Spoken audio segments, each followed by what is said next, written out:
영화의 파괴승으로 온 국민의 미움을 한 몸에 받았던 스크린의 악마. 반면 설교 도중 과로로 강단에서 쓰러져 생을 마감한 현실의 성직자. 문호장은 한 번의 생애 동안 이토록 극단적인 두 개의 삶을 살았습니다. 부와 명예의 정점에서 도대체 왜 그는 모든 것을 버리고 처절한 고행과 참회의 길을 택했을까요? 그리고 그 마지막 죽음은 과연 그에게 진정한 해방이었을까요? 이 미스터리를 풀기 위해서는 우리는 먼저 시계바늘을 되돌려 그가 전성기를 구가했던 1970년대로 돌아가 보아야 합니다. 그 시대의 공기를 기억하십니까? 경제개발의 구호가 확성기를 통해 매일 아침 울려 퍼지던 시절. 하지만 그 이면에는 서슬퍼런 군사정권의 통제와 반공이라는 국가적 이데올로기가 사회 전체를 짓누르고 있던 시절이었습니다. 대중문화, 특히 영화와 드라마는 이러한 시대적 요구에서 자유로울 수 없었습니다. 세상은 흑백 논리로 명확하게 나뉘어 있어야 했습니다. 우리 편은 티 없이 정의로워야 했고, 적은 동정의 여지조차 없는 절대악이어야 했습니다. 선한 주인공이 악당을 물리칠 때 느껴지는 카타르시스는 단순한 오락이 아니라 억눌린 사회 분위기 속에서 대중이 숨을 쉴 수 있는 유일한 배출구였습니다. 바로 이 지점에서 배우 문호장의 존재감은 독보적이었습니다. 당시 스크린을 주름잡던 신성일이나 남궁원 같은 배우들이 조각 같은 외모로 멜로 영화의 주인공을 도맡을 때 문호장은 전혀 다른 길을 걸었습니다. 그는 전형적인 미남형 배우는 아니었습니다. 툭 붉어진 광대뼈, 한번 보면 잊을 수 없는 강렬한 인상, 그리고 무엇보다 상대를 꿰뚫어 보는 듯한 그 매서운 눈빛은 그를 천성적인 악역으로 만들었습니다. 하지만 그를 진정한 대가로 만든 것은 타고난 외모가 아니라 그의 영이 철학이었습니다. 그는 단순히 대본에 적힌 악행을 흉내내는 것에 만족하지 않았습니다. 그는 그 시대가 필요로 하는 공포 그 자체가 되기로 작정했습니다. 그의 영의는 일종의 최면과도 같았습니다. 그가 화면에 등장해 비릿한 웃음을 흘리면 안방에 둘러앉은 시청자들은 숨을 죽였습니다. 그가 선한 주인공을 고문하거나 서민들을 괴롭히는 장면에서는 실제로 분노가 치밀어 올라 밥상을 엎는 가장들이 있을 정도였습니다. 그 시절 텔레비전은 단순한 기계가 아니라 감정의 용광로였고, 문호장은 그 용광로에 불을 지피는 불쏘시개였습니다. 사람들은 그를 미워하면서도 동시에 그에게 열광했습니다. 그의 악행이 지독할수록 나중에 그가 처단될 때 느껴지는 쾌감은 배가 되었기 때문입니다. 그는 기꺼이 국민의 욕바디가 되었습니다.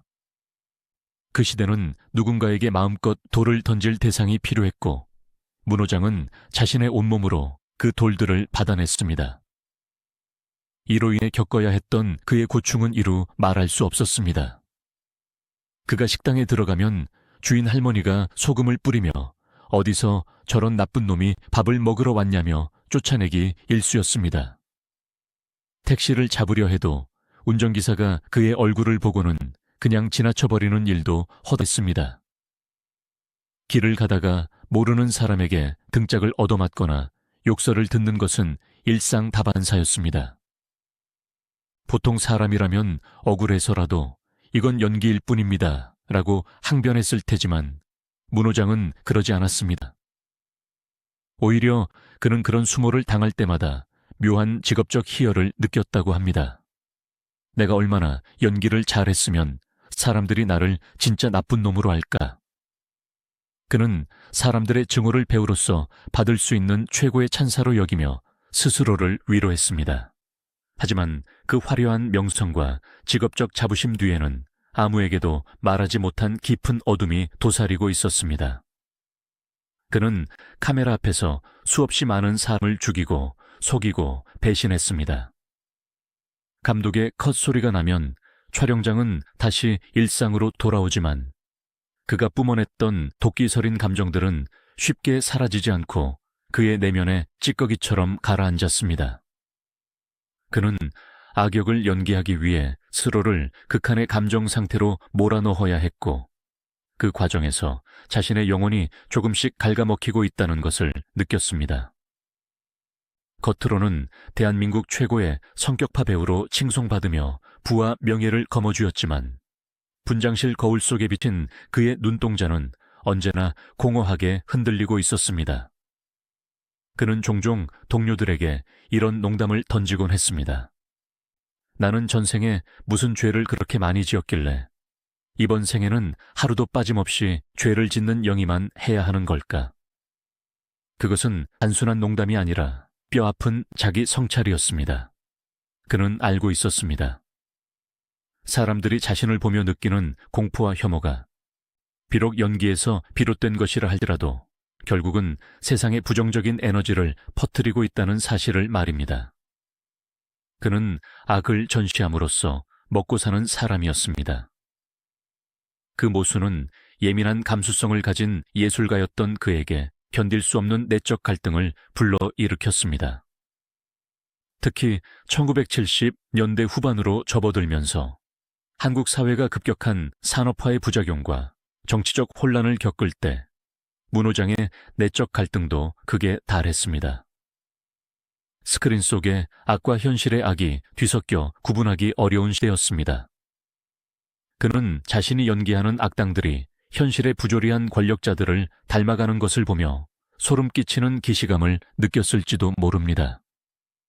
대중은 그를 욕하면서 스트레스를 풀었지만 정작 문호장 자신은 그 어디에서도 위로받을 곳이 없었습니다. 촬영이 끝나고 모두가 떠난 텅 빈 세트장에 홀로 남았을 때 밀려오는 그 지독한 고독감. 그것은 악역 배우의 숙명이라고 치부하기에는 너무나 무겁고 차가운 형벌이었습니다. 하지만 이 시기까지도 그는 짐작조차 하지 못했습니다. 자신이 그토록 혐오하면서도 놓지 못했던 이 악역이라는 굴레가 머지않아 자신의 인생을 송두리째 뒤바꿀 운명적인 계기가 될 줄은 맘이다. 악의 끝까지 가본 사람만이 비로소 구원의 빛을 갈망하게 된다는 역설적인 진리. 그 진리가 그를 기다리고 있었습니다. 대한민국 영화사에 길이 남을 걸작이자 문호장이라는 인간을 산산이 부수고 다시 떠나게 만든 작품. 바로 임권택 감독과의 만남이 그에게 다가오고 있었던 것입니다. 1980년대의 문을 여는 시점, 한국 영화계는 새로운 물결을 맞이하고 있었습니다. 기존의 방공 영화나 멜로물에서 벗어나 인간의 실존과 내면을 탐구하는 깊이 있는 작품들이 시도되고 있었습니다. 그리고 그 중심에 거장 임권택 감독이 있었습니다. 임 감독은 김성동 작가의 소설을 영화화하기로 결심하면서 주인공인 파계승 지산 역을 누구에게 맡길지 고심했습니다.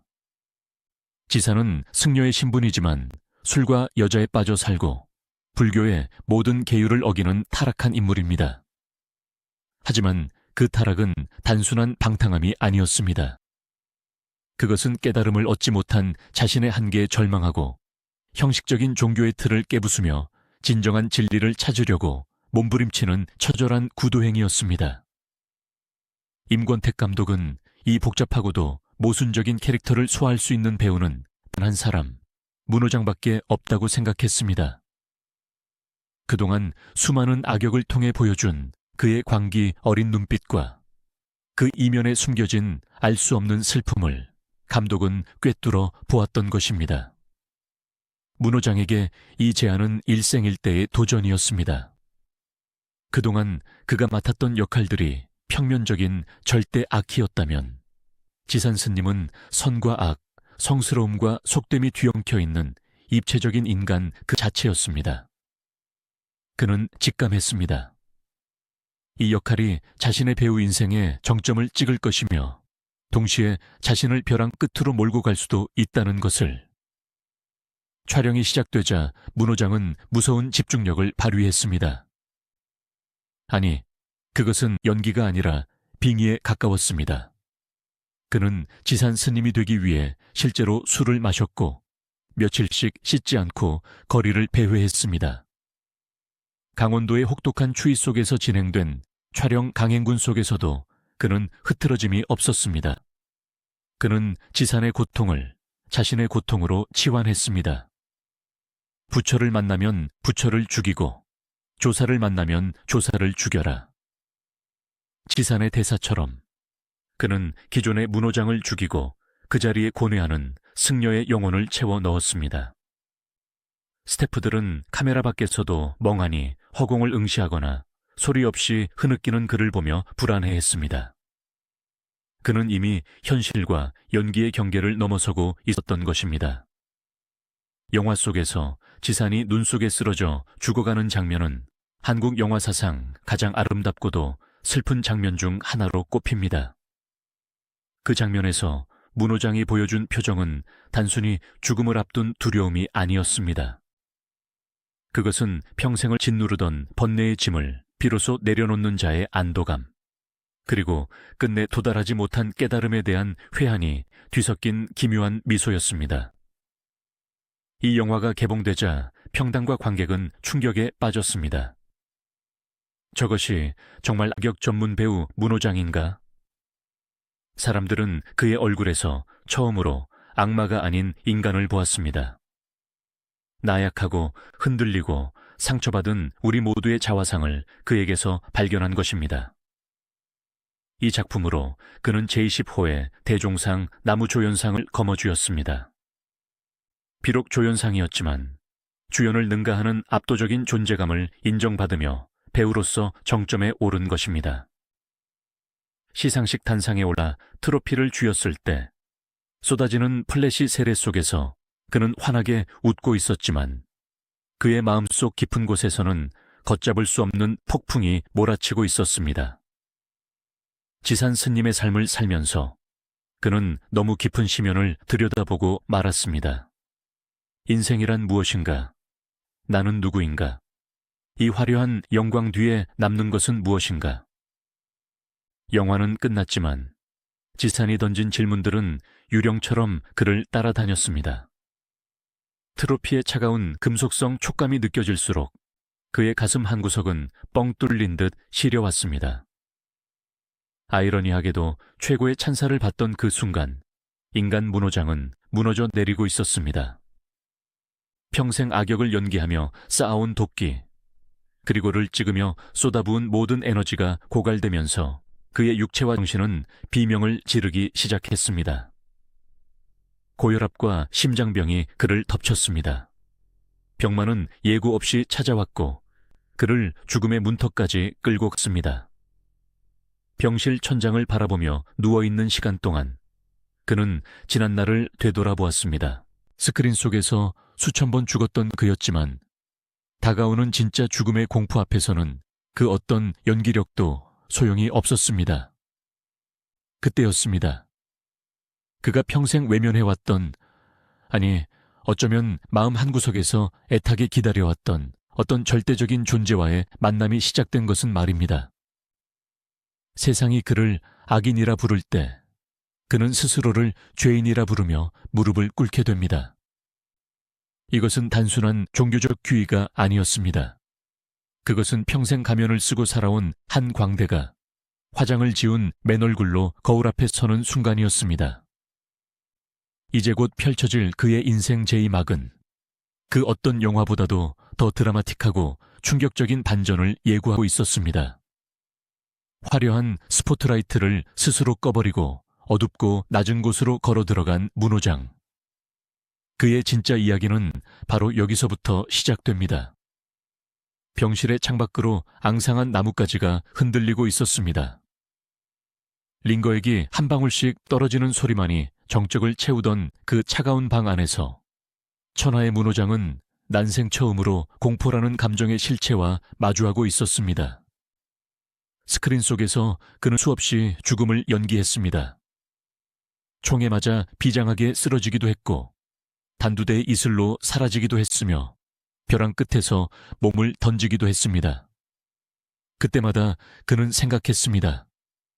죽음 여기쯤이야. 내 기술로 얼마든지 그럴듯하게 포장할 수 있어. 하지만 막상 진짜 죽음의 그림자가 자신의 침대 발치까지 드리워지자 그 모든 영위 기술은 휴지 조각처럼 무력했습니다. 혈압계의 수치는 위험 수위를 넘나들었고 심장은 불규칙하게 요동쳤습니다. 의사들은 고개를 저으며 이대로 가다간 언제 터질지 모르는 시한폭탄과 같다고 경고했습니다. 대종상 나무주연상의 영광, 쏟아지던 찬사, 통장에 쌓여가던 출연료. 죽음 앞에서는 그 모든 것이 신기루처럼 허망하게 느껴졌습니다. 그 고통의 시간 속에서 문호장을 가장 괴롭혔던 것은 육체의 통증이 아니었습니다. 그것은 바로 지난 수십 년간 자신이 쏟아냈던 말과 표정들이었습니다. 고열에 시달리며 잠이 들면 꿈속에서 자신이 연기했던 악인들이 되살아나 그를 둘러쌌습니다. 사람을 속이고 저주하고 비웃던 그 사악한 표정들이 거울방처럼 사방에서 그를 노려보았습니다. 그는 식은땀을 흘리며 깨어났습니다. 그리고 문득 섬뜩한 깨달음이 뇌리를 스쳤습니다. 나는 영이라는 명분으로 세상에 독을 뿌리고 다닌 것은 아닐까? 사람들이 나를 보며 느꼈던 그 증오와 분노가 결국은 부메랑이 되어 내 심장을 겨누고 있는 것은 아닐까? 그것은 비과학적인 자책이었을지 모르지만 죽음 앞에 선 그에게는 피할 수 없는 영혼의 심판처럼 다가왔습니다. 그는 평생을 가짜로 살았다는 죄책감에 시달렸습니다. 카메라 앞에서는 세상 무서울 것 없는 강자였지만 카메라가 꺼진 뒤의 문호장은 나약하고 병든 중년의 사내일 뿐이었습니다. 대중은 그를 알지만 정작 그는 자신을 몰랐습니다. 의지산 스님이 그토록 처절하게 찾아 헤매던 본래의 나는 과연 어디에 있는가? 그는 병상에 엎드려 울부짖었습니다. 그 울음은 악역배우 문호장의 발성이 아니었습니다. 그것은 살려달라고, 제발 나를 이 무의미한 허무의 늪에서 건져달라고 애원하는 벌거벗은 영혼의 비명이었습니다. 그리고 그 절망의 밑바닥에서 그는 운명처럼 신을 만났습니다. 누군가에게는 종교적 체험이라 불릴 것이고 누군가에게는 심리적 도피라 불릴지 모르겠습니다. 하지만 문호장에게 그것은 숨이 끊어지기 직전 물 위로 솟구쳐 올라 들이마신 첫 번째 호흡과도 같은 생명 그 자체였습니다. 건강이 조금씩 회복되자 문호장은 주변 사람들을 깜짝 놀라게 할 결심을 내비쳤습니다. 이제 연기를 그만두겠습니다. 그것은 은퇴 선언이었습니다. 충무로는 발칵 뒤집혔습니다. 이제 막 대종상을 받고 전성기가 시작됐는데 무슨 소리냐. 잠깐 쉬고 오라는 뜻이지. 배우가 연기를 안 하면 뭘 먹고 살려고 그러냐. 등등 만류와 걱정, 비난이 쏟아졌습니다. 영화사들은 백지수표를 내밀며 그를 붙잡으려 했고 방송국 PD들은 집까지 찾아와 대본을 들이밀었습니다. 하지만 문호장의 눈빛은 이미 예전의 그 표독스러운 눈빛이 아니었습니다. 깊은 호수처럼 고요하고 단호했습니다. 그는 덤덤하게 말했습니다. 나는 이제껏 사람을 죽이고 괴롭히는 연기로 밥을 먹고 살았습니다. 이제 남은 인생은 사람을 살리고 위로하는 일에 쓰고 싶습니다. 더 이상 가면을 쓰고 싶지 않습니다. 그의 선택은 신학대학원 입학이었습니다. 쉰을 바라보는 나이, 머리가 희끗한 대배우가 20살 남짓한 어린 학생들과 함께 강의실에 앉아 성경을 공부하겠다는 것이었습니다. 이것은 결코 낭만적인 도전이 아니었습니다. 그것은 철저한 자기 부정의 과정이었습니다. 화려한 연예계 생활에 익숙해져 있던 그에게 신학교의 규율과 검소한 생활은 고문과도 같았습니다. 난해한 신학 용어들은 머리에 잘 들어오지 않았고 노안으로 침침해진 눈을 비비며 밤새 리포트를 써야 했습니다. 무엇보다 견디기 힘든 것은 사람들의 시선이었습니다. 캠퍼스에서 그를 마주친 학생들은 수군거렸습니다. 저 사람 텔레비전에 나오는 그 깡패 역할 배우 아니야. 여기서 뭘 하는 거지? 쇼하는 건가? 사업하다 망해서 종교로 도피했다더라. 들려오는 비아냥과 의심의 눈초리들은 그를 날카롭게 찔렀습니다. 경제적인 어려움도 닥쳐왔습니다. 톱스타 시절에는 상상도 못했던 가난이 현실이 되었습니다. 출연료가 끊기자 생활비 걱정을 해야 했고 밥값을 아끼기 위해 싼 식당을 찾아다녀야 했습니다. 한때는 최고급 승용차를 타고 다니던 그가 무거운 가방을 메고 만원 버스에 시달려야 했습니다. 버스 안에서 사람들이 그를 알아보고 어머, 문호장 씨 아니세요? 왜 이런 데 계세요? 라고 물을 때면 그는 쥐구멍에라도 숨고 싶었습니다. 자존심이 상해서가 아니었습니다. 과거에 화려했던 자신과 지금 초라한 자신의 모습 사이의 괴리감이 그를 힘들게 했습니다. 내가 지금 옳은 길을 가고 있는 것인가? 그냥 다시 돌아가서 편하게 연기나 하며 살까라는 유혹이 하루에도 수십 번씩 솟구쳐 올랐습니다. 악마는 달콤한 목소리로 속삭였습니다. 너는 배우야. 네가 가장 잘하는 건 악역이잖아. 왜 사서 고생을 해? 하지만 그럴 때마다 그는 촬영 당시 지산 스님이 눈 속에서 했던 말을 떠올렸습니다. 그리고 병상에서 흘렸던 뜨거운 눈물의 온도를 기억해냈습니다. 그는 이를 악물고 버텼습니다. 수업이 끝나면 아무도 없는 텅 빈 예배당에 남아 기도를 올렸습니다. 하나님, 저는 죄인입니다. 저는 교만했습니다. 저의 이 껍데기를 벗겨주십시오. 문호장이라는 이름 석자도 배우라는 타이틀도 다 가져가십시오. 오직 진실 하나만 남게 해주십시오.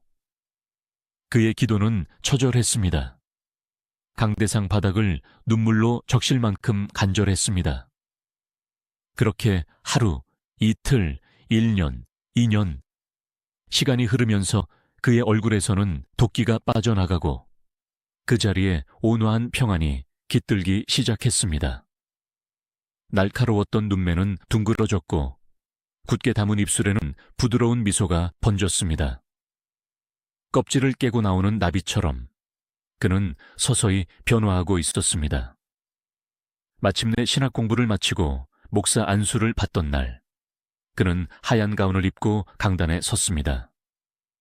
가족들과 소수의 지인만이 참석한 조촐한 자리였습니다. 화려한 조명도 카메라도 박수부대도 없었지만 그는 생애 그 어느 시상식보다 더 벅찬 감동을 느꼈습니다.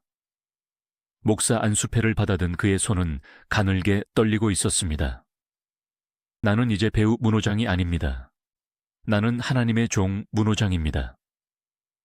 그 선언은 세상에 대한 고별사이자 새로운 세상을 향한 출사표였습니다. 하지만 세상은 여전히 그를 의심했습니다. 언론은 악역 배우의 변신이라는 자극적인 헤드라인을 뽑아내며 흥미 위주로 보도했고 대중은 호기심 반, 냉소 반으로 그를 지켜보았습니다. 과연 얼마나 갈까? 쇼하다가 힘들면 다시 나오겠지. 이러한 편견은 그가 본격적으로 목회 활동을 시작하면서 마주해야 할 가장 큰 장벽이었습니다. 그가 강단에 올라 설교를 시작하면 사람들은 말씀에 귀를 기울이기보다는 그의 얼굴을 뜯어보느라 바빴습니다. 그가 목소리를 높여 회개하십시오 라고 외치면 성도들 중 일부는 움찔하며 놀랐습니다. 그 목소리가 텔레비전에서 사람을 고문할 때 내던 그 목소리와 너무나 똑같았기 때문입니다. 그의 굵고 낮은 좀, 특유의 카리스마 넘치는 발성은 배우 시절에는 최고의 무기였지만 목회자가 된 지금은 오히려 장애물이 되기도 했습니다. 사람들은 그에게서 목사님의 인자함을 기대했지만 불쑥불쑥 튀어나오는 악역의 잔상을 지우기 힘들어했습니다. 심지어 어떤 아이들은 그의 얼굴만 보고 무서워서 울음을 터뜨리기도 했습니다. 문호장은 좌절하지 않았습니다. 오히려 그는 자신의 그 무서운 과거를 목회의 도구로 삼기로 했습니다. 그는 강단에서 솔직하게 고백했습니다. 여러분, 저를 보십시오. 제가 누군지 아시죠? 예, 맞습니다. 텔레비전에서 온갖 나쁜 짓은 다 하던 그놈 문호장입니다. 저 같은 놈도 용서받고 이렇게 목사가 되었습니다.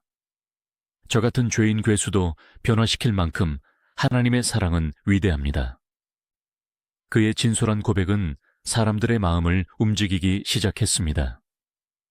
잘나고 거룩한 목사님 말씀보다 바닥까지 추락해보았던 죄의 맛을 너무나 잘 아는 전지각당의 고백이 대중들에게는 더 큰 위로로 다가왔던 것입니다.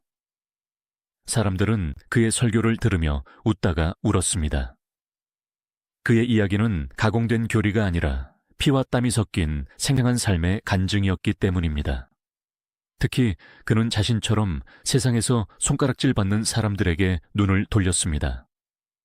교도소, 구치소, 소년원, 그곳은 일반적인 목회자들이 가기 꺼리는 곳이었지만 문호장에게는 가장 편안한 무대였습니다. 죄수복을 입고 앉아있는 거친 사내들에게 문호장은 낯선 성직자가 아니었습니다. 그들은 텔레비전에서 보던 형님 같은 그가 자신들을 찾아왔다는 사실만으로도 마음을 열었습니다. 문호장은 그들에게 점잖게 훈계하지 않았습니다.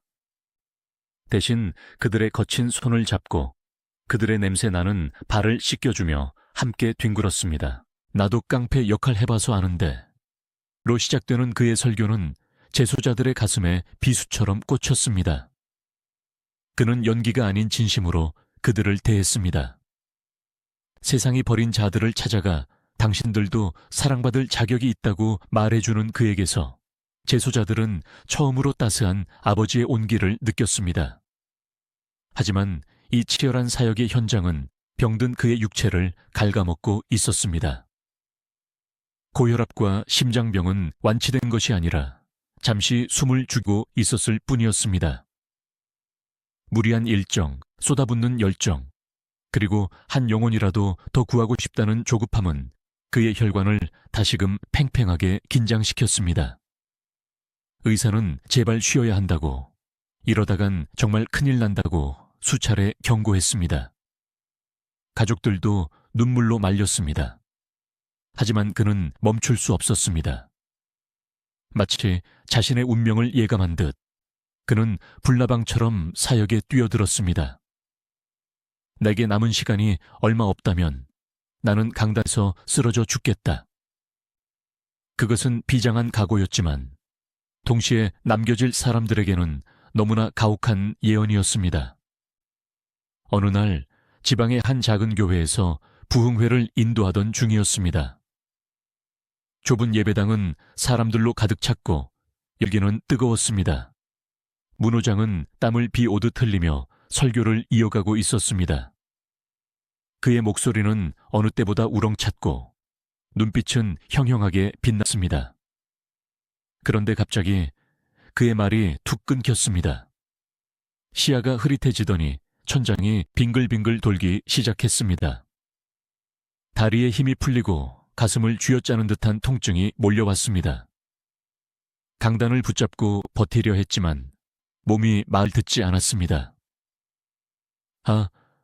짧은 탄식과 함께 대한민국을 호령하던 거인 문호장은 둔탁한 소리를 내며 강단 위로 무너져 내렸습니다.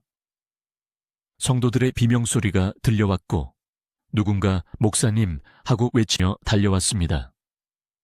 흐려지는 의식 속에서 그는 생각했습니다.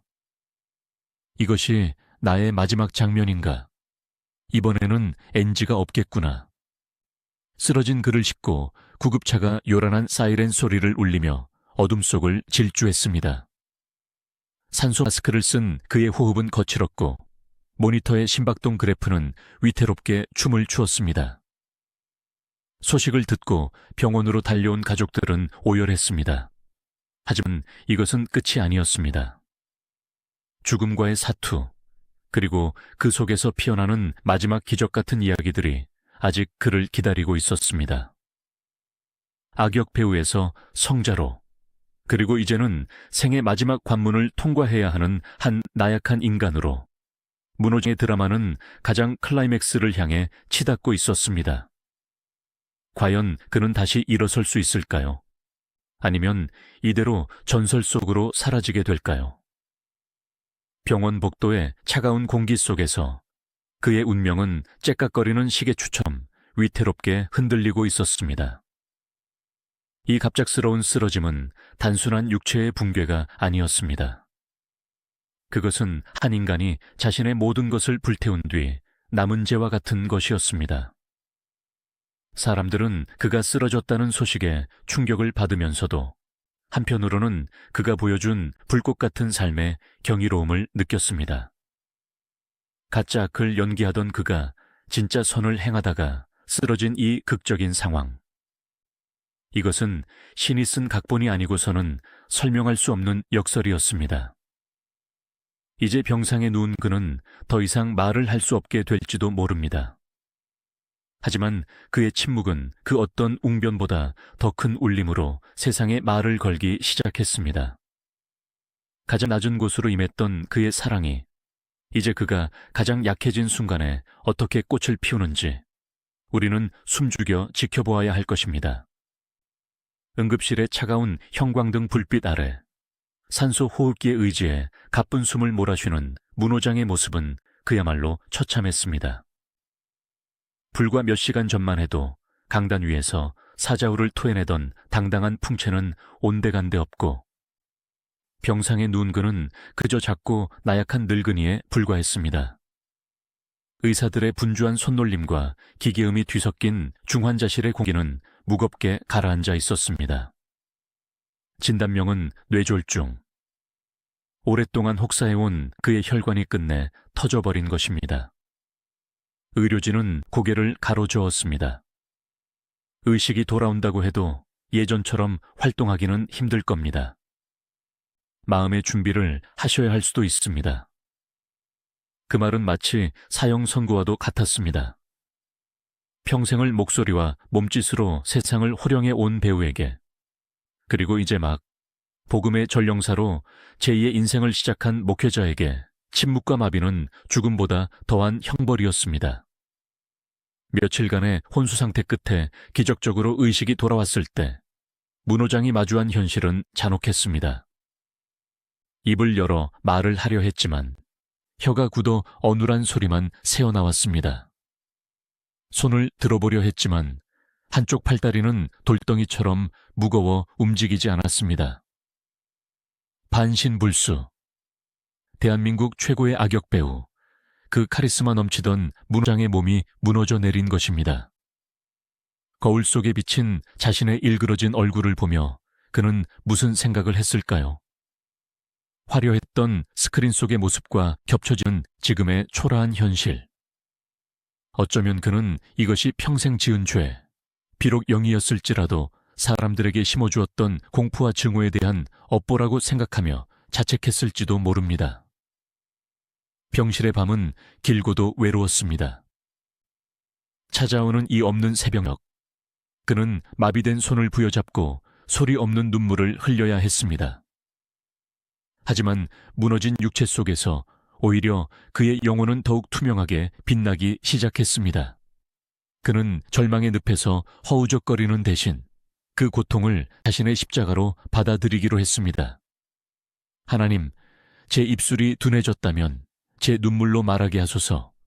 제 발이 묶였다면 제 기도로 세상을 다니게 하소서. 그는 병상을 또 하나의 목회지로 삼았습니다.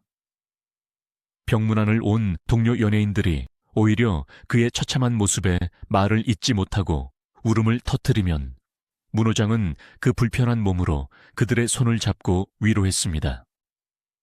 어눌한 발음으로 띄엄띄엄 전하는 그의 한마디 한마디는 유창했던 시절의 그 어떤 대사보다 더 강력한 힘을 가지고 사람들의 가슴을 파고들었습니다. 나는 괜찮아. 하나님이 함께 계셔. 그것은 연기가 아니었습니다. 죽음의 골짜기를 통과해본 사람만이 가질 수 있는 절대적인 평안이었습니다. 놀랍게도 그는 휠체어에 의지해서 다시 강단에 서기를 고집했습니다. 주변에서는 모두 말렸습니다. 목사님, 지금 몸 상태로는 무리입니다. 쉬셔야 합니다. 하지만 그의 고집을 꺾을 수는 없었습니다. 그는 부축을 받으며 힘겹게 강단에 올랐습니다. 예전처럼 쩌렁쩌렁한 목소리는 나오지 않았습니다. 발음은 뭉개졌고 침이 흘러내리기도 했습니다. 하지만 그가 입을 여는 순간 예배당 안의 공기는 순식간에 바뀌었습니다. 화려한 수사여구도 세련된 제스처도 없었지만 불편한 몸을 이끌고 토해내는 그의 설교는 성도들의 영혼을 뒤흔들었습니다. 여러분, 이 보잘것없는 문호장을 보십시오. 육신은 무너졌으나 내 영혼은 기뻐 춤을 춥니다. 이것이 은혜가 아니고 무엇입니까? 그의 일그러진 얼굴에서 흐르는 눈물과 땀방울은 그 어떤 성화보다 거룩하게 빛났습니다.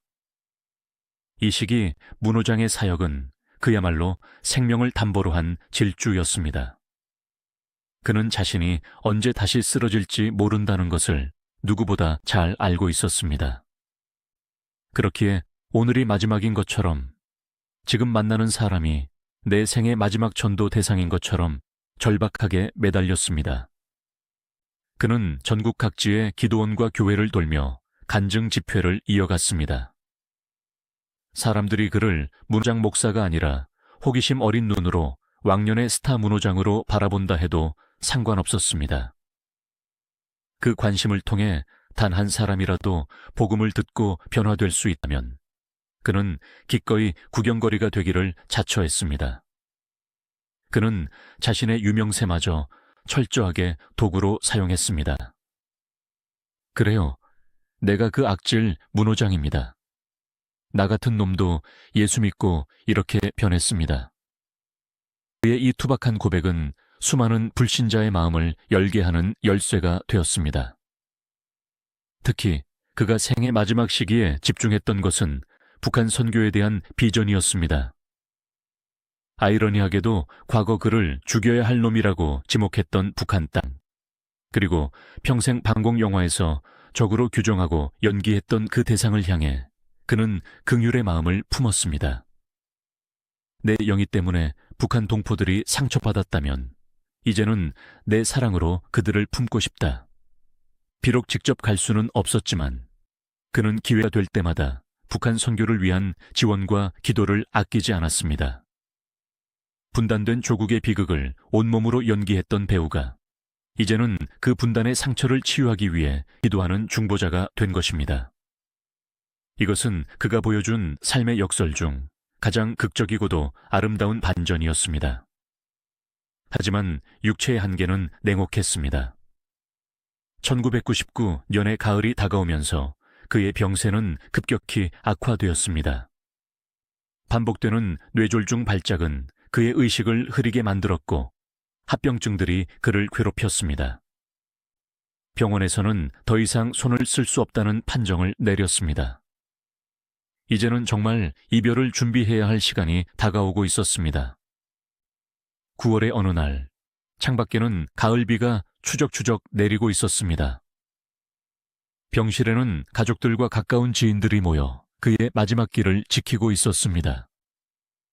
산소 호흡기 소리만이 규칙적으로 들리는 고요한 방 안에서 문호장은 가쁜 숨을 몰아쉬며 천천히 눈을 떴습니다. 초점 잃은 눈동자가 허공을 응시하다가 곁을 지키던 아내의 얼굴에 머물렀습니다. 그는 마지막 힘을 다해 입술을 다독였습니다.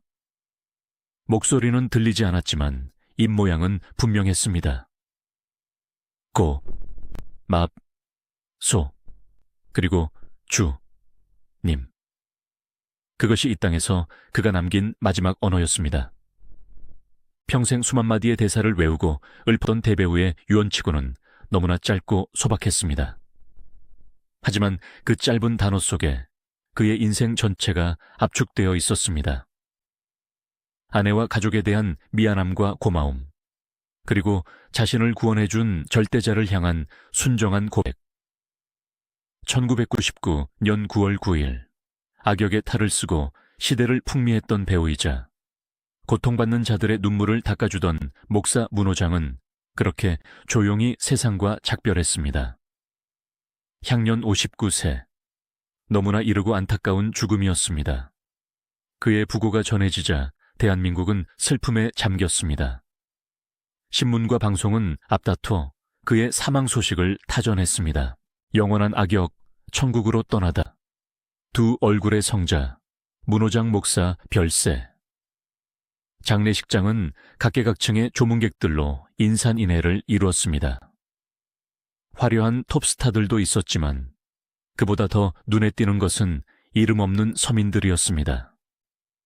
그가 목회 활동 중에 만났던 가난한 노인들, 출소한 전과자들, 병든 환자들이 절룩거리는 다리로 혹은 휠체어를 타고 빈소를 찾았습니다. 그들은 영정 사진 앞에서 오열했습니다. 목사님, 이렇게 가시면 우리는 어떡합니까?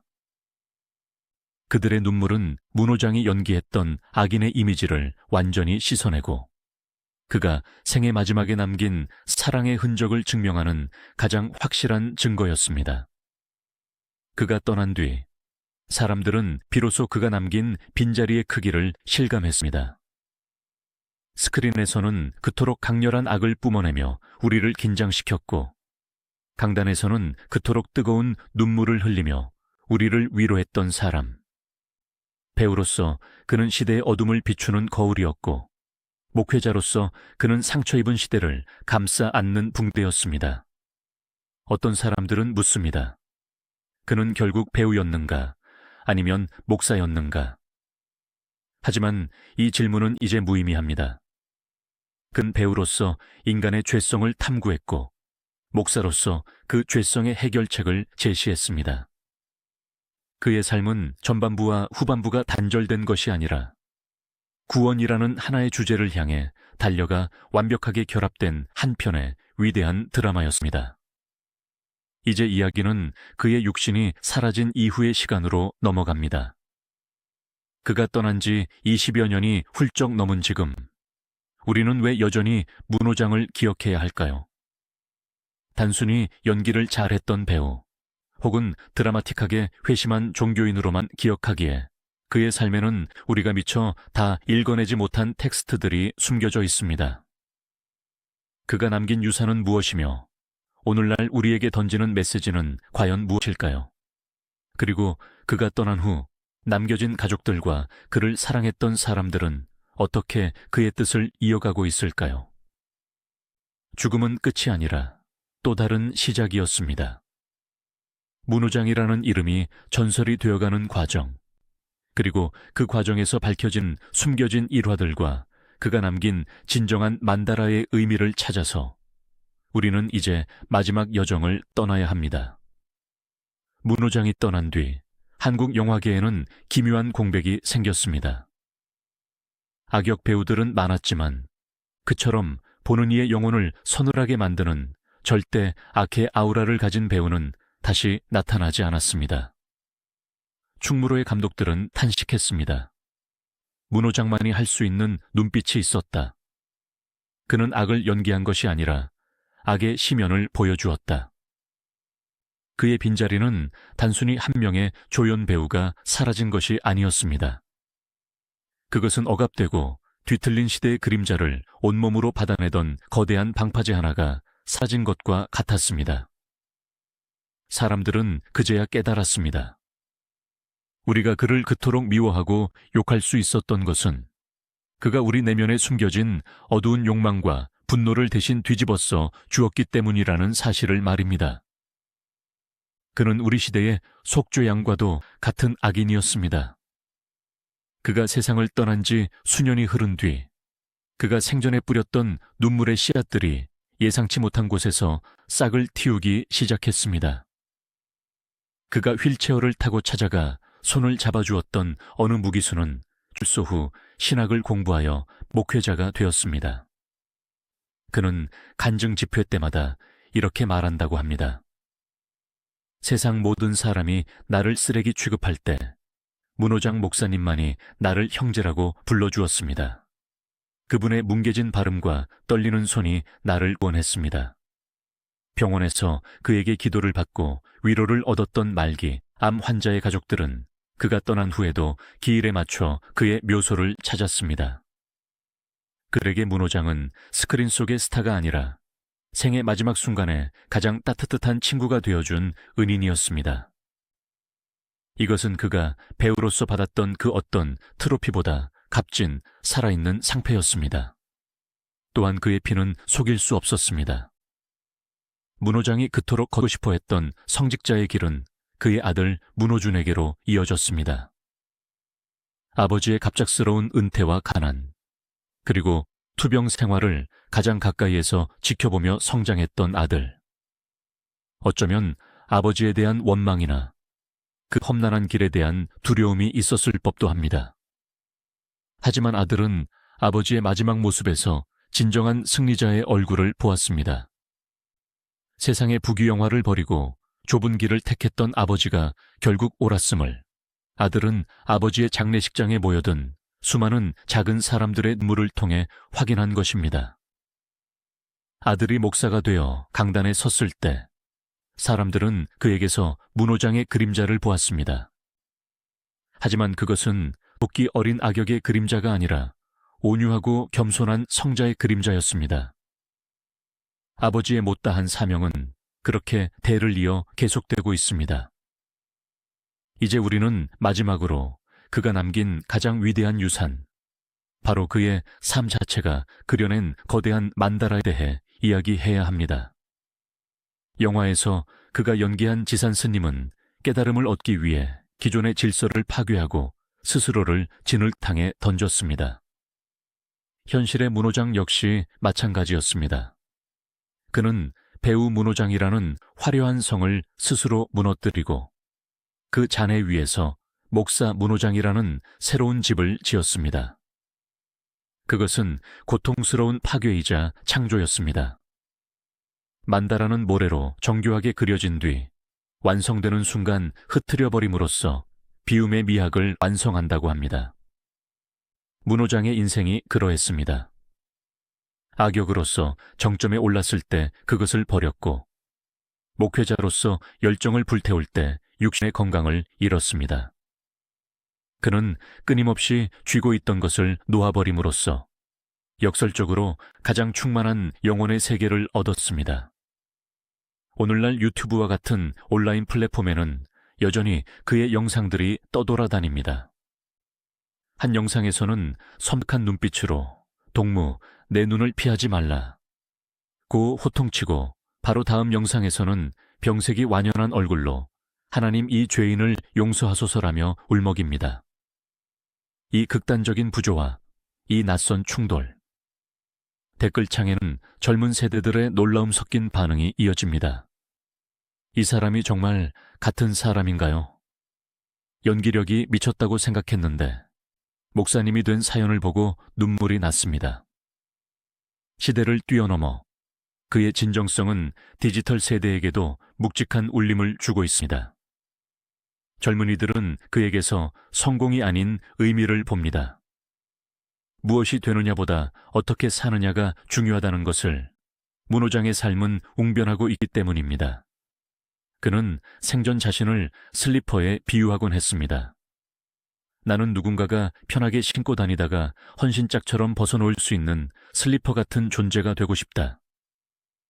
가장 낮은 곳에서 남의 발을 받쳐주고 더러운 땅을 대신 밟아주는 존재. 화려한 가죽 구두처럼 빛나기를 포기하고 기꺼이 닳아 없어지는 슬리퍼가 되기를 자처했던 사람. 세상은 그를 빌런이라 불렀지만 그는 스스로 서번트가 되기를 원했습니다. 그리고 그 소망으로 그는 남김없이 닳아 없어진 육신을 벗고 하늘로 돌아갔습니다. 이야기를 마치며 다시 한번 그의 얼굴을 떠올려 봅니다. 1980년대 브라운관을 뚫고 나올 듯 이글거리던 그 야수의 눈빛을 기억하십니까? 그리고 1990년대 강단 위에서 초점 잃은 눈으로 허공을 응시하며 흘리던 그 맑은 눈물을 기억하십니까? 두 얼굴은 서로 다른 사람의 것이 아니었습니다. 그것은 동전의 양면처럼 인간이라는 존재가 가질 수 있는 가장 깊은 어둠과 가장 밝은 빛을 동시에 보여준 한 사람의 얼굴이었습니다. 그는 연기로 거짓을 말했으나 삶으로 진실을 증명했습니다. 그는 사람들을 미워하게 만들었으나 결국은 사람들을 사랑하게 만들었습니다. 문호장, 그는 배우였습니까? 목사였습니까? 이제 그 구분은 중요하지 않습니다. 그는 치열하게 고뇌하고 뜨겁게 사랑하고 처절하게 회개했던 우리와 똑같은, 아니 우리보다 조금 더 솔직했던 인간이었습니다. 인생이라는 거대한 무대 위에서 자신에게 주어진 악역이라는 배역을 성자라는 반전 드라마로 바꿔버린 최고의 연출가이자 주연 배우. 그의 육신은 한 줌의 흙으로 돌아갔지만 그가 남긴 삶의 대본은 여전히 우리 가슴 속에 남아 묻고 있습니다. 당신은 지금 어떤 가면을 쓰고 살아가고 있습니까? 그리고 그 가면 뒤에 숨겨진 당신의 진짜 얼굴은 지금 평안하십니까?